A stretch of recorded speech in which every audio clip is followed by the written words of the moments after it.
You're watching Pulse for the 12th or 13th of January, and it's time for some StarCraft news. In this week's episode, we take a look at some GSL and KSL updates, a quick Homestory Cup 4 recap, SHOUTcraft Invitational 4 and all its invited players, and more. Let's get started.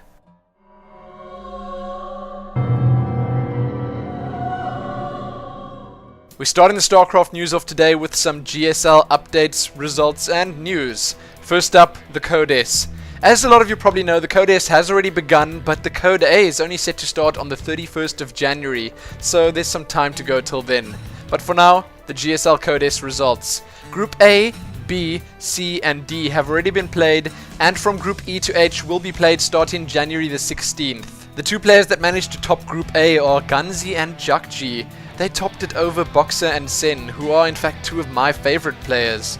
Boxer did at least go down 1-2. Anyway, moving on to Group B, Supernova and MC topped that group with Lenok and Finn, who is also known as OGS4GG, taking the bottom two spots.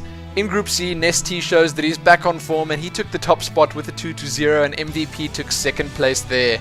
Lucky and Idra were the two unlucky players who are dropping down. And finally in Group D, Oz and Curious took the two top spots above Inca and Bomber.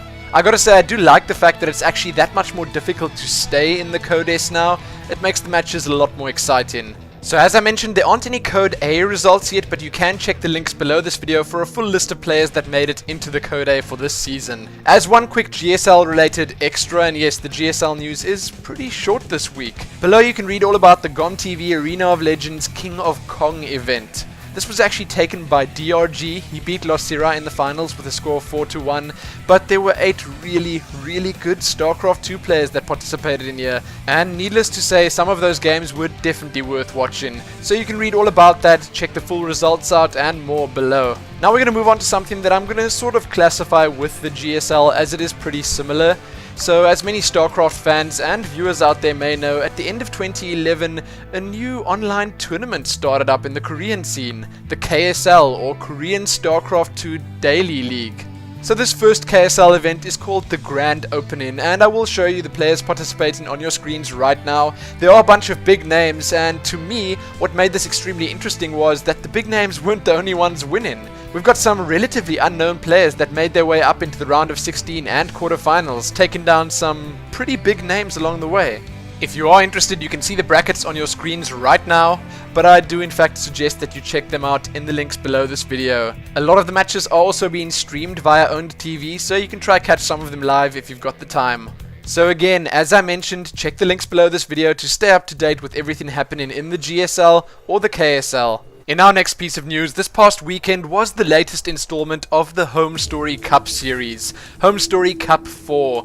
This was, if you didn't know, pretty much the first big StarCraft 2 event of 2012. So with the great players that entered the Homestory Cup 4, it was pretty tough for MC to make it all the way to the finals. He faced off against StarTale's Sound and managed to take him down with a score of 4-0 in the best of 7 finals.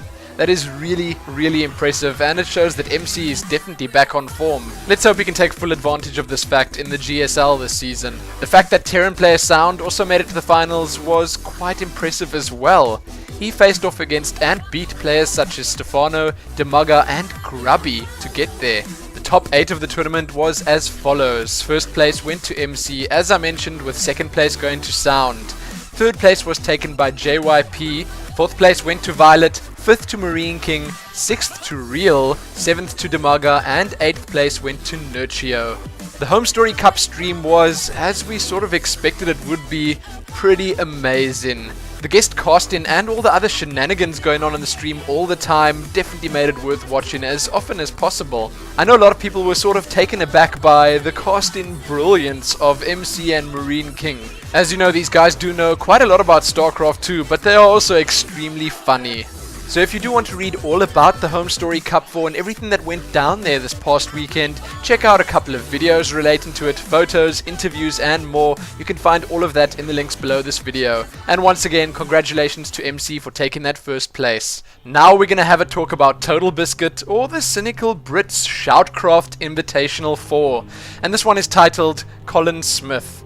Yes, leave it to Total Biscuit to find a unique name such as that. So SHOUTcraft Invitational 4 is going to work in sort of the same way as the previous ones. The format has changed a bit, but it is once again a 2-day event with an 8-man lineup and a $5,000 prize pool. If you were wondering, the tournament is paid for by the ad revenue from the SHOUTcraft live streams and from the generous donations of the community.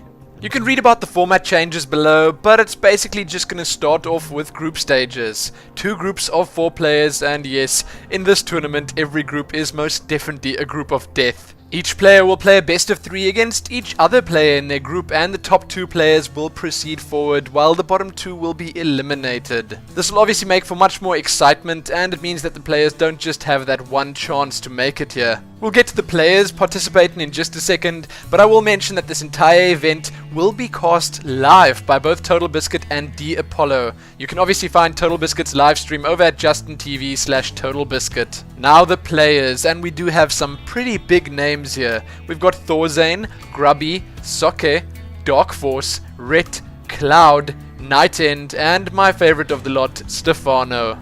I don't need to tell you that with players like that, we are no doubt going to have a bunch of really great games. So you can read all about SHOUTcraft Invitational number 4, Colin Smith, below, and be sure to check it out this coming weekend. Yes, it is in fact happening on January the 14th and 15th. With that done, let's move on to the StarCraft 2 Smalls, and this is, as before, a combination of the Tournament and Event Smalls and Community Smalls. First up, check out the freshly announced IEM Kiev groups, then read about the Republic of Gamers tournament that's set to happen on the 24th and 25th of February with a $20,000 prize pool.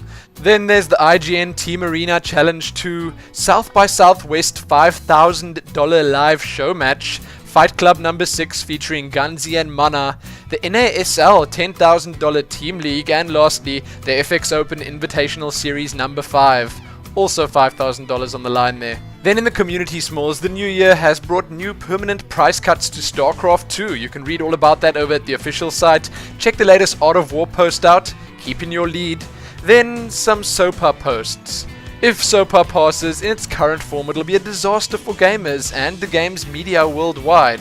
That's what PC Gamer says, and read their post to see why. Husky has been attempting to raise SOPA awareness on IMDb by pimping his profile page out. MLG has moved all their domains off GoDaddy.com as a statement against SOPA. Then moving along, read how StarCraft 2 topped the 2011 best paying esports list. Read how 2011 was the year of esports, and I definitely agree with that. There were tons of big developments in 2011, but 2012 is probably going to be even better. Then how to fix pro gaming, forget TV and change the commentary. This is from the guys over at Kotaku, so take everything they say with a grain of salt. Have a look at a pretty interesting post over on Team Liquid titled The StarCraft 2 Storybook, DRG and MMA, and as you can see, it is tagged as image heavy. Those images are a lot of fun, definitely worth checking out. We've been told that Tasteless is going to be streaming soon. He's been practicing really hard, so I'm pretty keen to see that. There's a grubby interview to have a look at. Team Vitriolic has formed a partnership with Type. Team Light has announced their StarCraft 2 team. Na'Vi has disbanded their StarCraft 2 squad. Check 6 Gaming has picked up Maximus Black from Lag TV. Khan and Isahara have parted ways. EG has picked up JYP. And lastly, I suggest you guys all check out both Chobopion and FXO Boss's blogs. There's a ton of interesting stuff there. Sadly, that's all I have for you in the StarCraft news this week. Remember to tune in to the SHOUTcraft Invitational 4 this coming weekend. It's going to be a lot of fun. And most importantly, happy StarCrafting.